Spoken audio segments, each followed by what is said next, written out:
Hello, and welcome to Recap Land. In this video, I will tell you about a wonderful action and comedy movie called Kung Fu Hustle.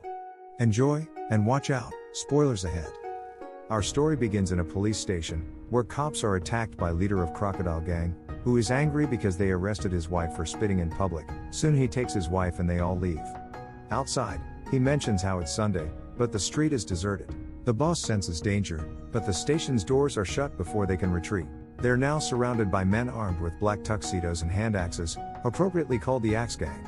Boss orders for backup, but Brothersome of Axe Gang says it's no use because they all joined him. Axe Gang begins shooting and the boss tries to escape. He only takes a few steps before a skilled axe thrower cuts his progress by 1 foot as he falls in agony. Brothersome takes an axe and walks towards the man, who begs for mercy but is asked to stop. Then he spots the wife. Brothersome tells her that he doesn't kill women, so she can go.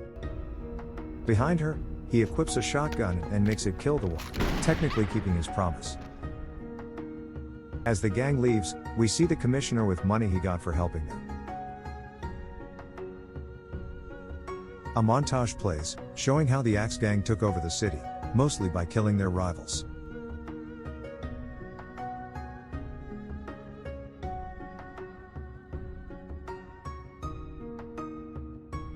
They make piles of money from all the business they control now, but they ignore poor places because of their low value.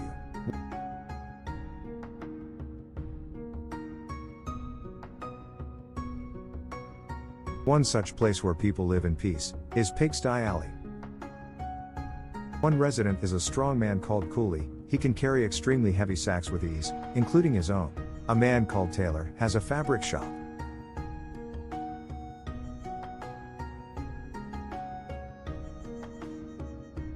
Donut the cook is next.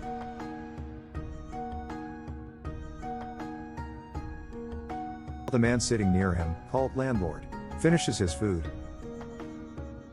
and heads out to tease Taylor. A girl, Jane, appears, who Landlord tricks into kissing him. She scolds him and runs away. Nearby, a young man called Jiang is washing up but the water stops. Confused, he asks landlady why the water stopped. She angrily comes down and scolds everyone and puts more limits on their water. She also roasts Donut, Taylor, and Cooley individually, and slaps Jiang out of her way. Landlord is near the bathhouse, where his wife spots him, but he says he is guarding the place from peeping toms. But a woman there points at him. His beaten face exits from a window, and his body follows soon, as well as a flower pot. He is bleeding and motionless, so Jiang pokes him with a stick, noticing he's still alive. Outside, children play with a ball, which rolls to a stranger, who does cool tricks with the ball before smashing it and making them cry. The same man, Singh, and his comrade, Bone, enter Pigsty Alley. They go to Jiang's shop for a haircut. But Singh refuses to pay because it made Bone look too good, which he expresses with an angry jiggle. Singh lies, saying Bone is the Axe Gang boss, and making him look good is actually bad. He offers to calm the boss down if Jiang pays him. Jiang refuses, calling it blackmail. The people surround him, but he offers a fair one-on-one fight. A lady approaches, her punch makes him instantly spit blood. The second one is a giant, the third one is too muscular. The fourth one is a child, but he's also too muscular. Landlady returns and starts beating Singh with her right slipper. The baffled Singh throws a cracker outside, and it explodes on the vice general's head. He asks who threw it. Singh says he's with them, and points at the residents. Landlady sees the gang's ominous black cloud, and quickly escapes. Jiang is about to be axed, but in a flash the vice general appears several feet away, in a barrel with his spine broken. Nobody knows what happened. He panics and orders to call for backup. Moments later, the Axe army appears. Landlord pretends to be dead. Brother Sum is about to burn a child and his mother. But Coolie saves them, and starts kicking the hell out of Axe Gang. Taylor sends an attacker flying, and equips the hidden metal rings as weapons. The gang takes out machine guns, but Donut disarms them using his long staff. He whips up a sandstorm with his speed. The dust settles, and we see Axe Gang absolutely beaten. At their base, Brother Sum is furious. He blames Sing and Bone for it. They are about to be executed, but Sing impresses the gang with his lockpick skills, and they survive. He's told to prove himself by killing someone. Back in the city, they both wonder what to do. Sing says they could try one of the pigsty folks, but Bone says they know Kung Fu. Sing says he does too, and has a flashback to his childhood, where a man convinces him to buy the Buddhist palm manual, which he practices daily. One day, a gang is bullying a girl, so he tries to fight them but gets owned. They all pee on him in his book while laughing. Feeling like good guys never win, he wished to become evil. So after buying ice cream, they both run away without paying. Back at the alley, Landlady is scolding the trio for attacking the gang, as it will only cause more trouble. Landlord is awake and recovering. Outside, the family that was saved from burning thanks them and offers what they can afford. Landlady gets into another argument that annoys her. She unleashes a bit of her power, silencing everyone. Nearby, Sing throws a knife at her, but it deflects back and stabs him. The same happens to attempts by Bone. He also drops snakes on Sing, biting him on the lips. Landlady spots them and a hilarious chase ensues. Sing is able to get away after Landlady flies headfirst into a giant billboard. Sing is now at his hideout. His body fights against the venom and knives in him. In his agony, palm-shaped dents start to form on his metal hideout. Moments later we see Bone and Sing reunited. Bone is surprised and asks how Sing healed so fast, but Sing says he can't remember. Back at the alley, Landlady prays, but a bad omen appears, spelling out horrifically bad fate. Brother Sum is seen with two strangers who agree to kill the masters. They also mention the Beast, a man who lost his mind to Kung Fu, and became the strongest warrior on the planet. Back home, the trio engage in a friendly spar before leaving the alley for good. We see Coolie alone, as he notices a blind musician nearby. As he walks, things behind him are cut without any blade. Coolie turns around and suddenly falls lifeless. Taylor is attacked by a man with sharp claws. Intense combat ensues which leads them outside. Brother Sum and his assistant hide in a car nearby, watching, as the strangers start attacking using sound waves. Donut also jumps in to help Taylor, but his weapons are destroyed and he's thrown back. He's about to get hit, but Taylor intervenes. The men are about to kill them both, when Landlady scolds them for being too noisy. A final attack is headed towards the wounded masters. Her voice is heard again, but louder. It destroys the waves and their instrument strings with ease. The men, amazed, jump up to see who it is, but are grounded by a serious-looking landlord, who uses his incredible skills to make them look like amateurs. Inside, Landlady watches Taylor's take his last breath. After being used as pencils to draw a yin-yang sign, the men prepare to use a stronger attack. On the other side, Landlady pulls in a whole cigarette's worth of air, using her roar, destroying everything, and the strangers are defeated. Shocked to witness the legendary lion's roar, they retreat in fear. The gangsters panic. Suddenly the couple are inside the car. Assistant tries to play it cool, and fails. Landlady gives them a threat they will remember, and both are still shaking as they drive away with their plans up in smoke.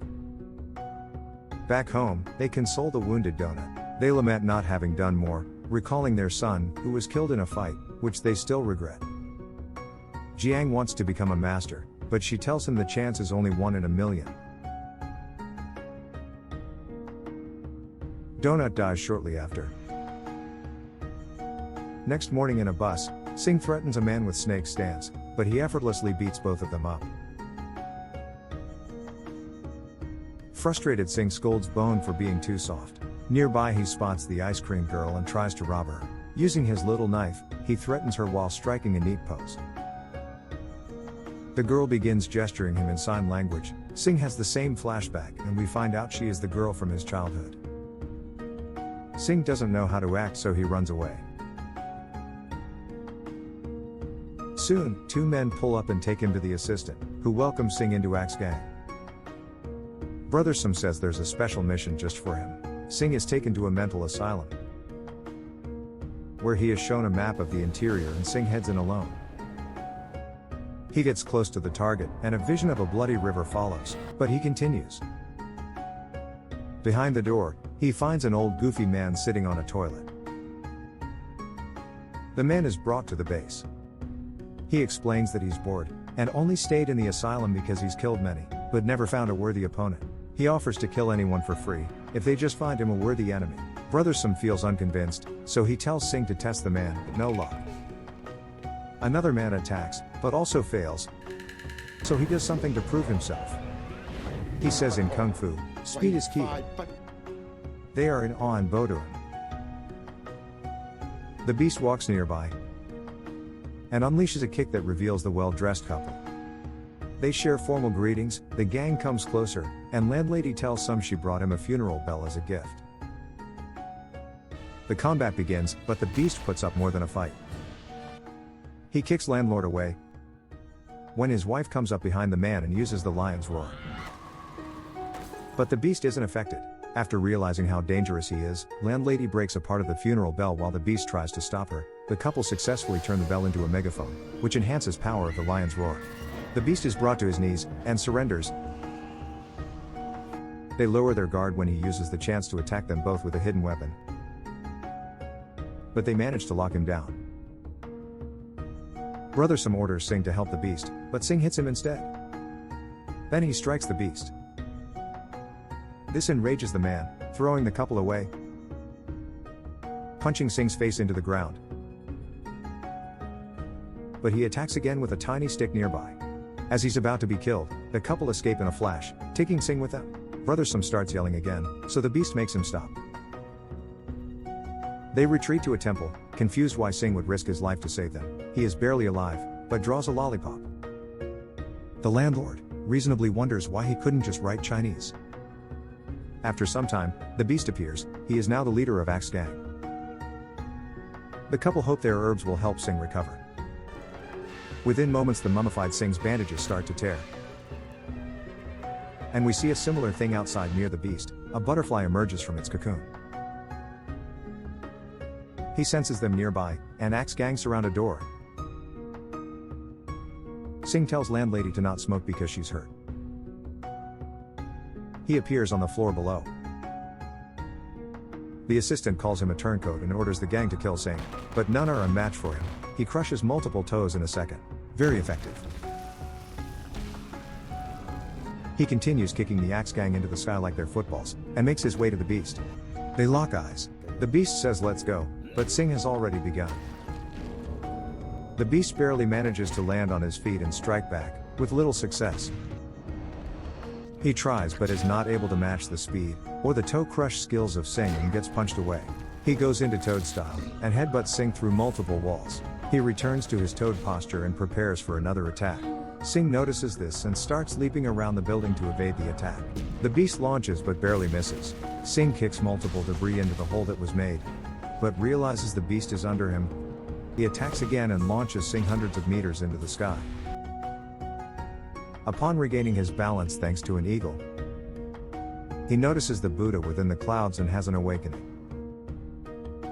The couple mentions the long-lost Buddhist palm, and we see Singh diving back to earth with his hands in prayer, diving like a meteorite. The beast spots him but can't move because of the force generated by Singh, who straightens his right arm forward, smashing the beast several feet into the ground and creating a massive palm on the ground. The beast surrenders, and Singh stops. Again he attempts to use his dirty trick, but Singh is too fast, and gives him another reason to stop.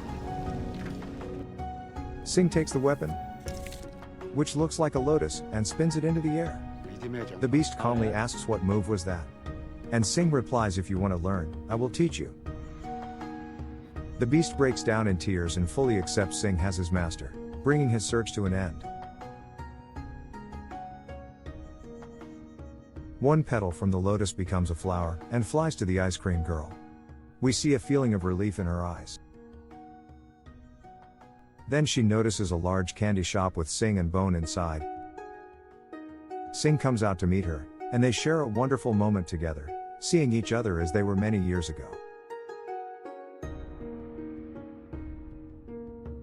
Nearby, landlord couple is seen happily recovered, and a child eating a lollipop is approached by another bookseller, who offers him an even larger variety of kung fu manuals.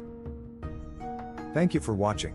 Please like the video and subscribe, it really helps the channel, and I always appreciate your support. Have a great day and see you next time.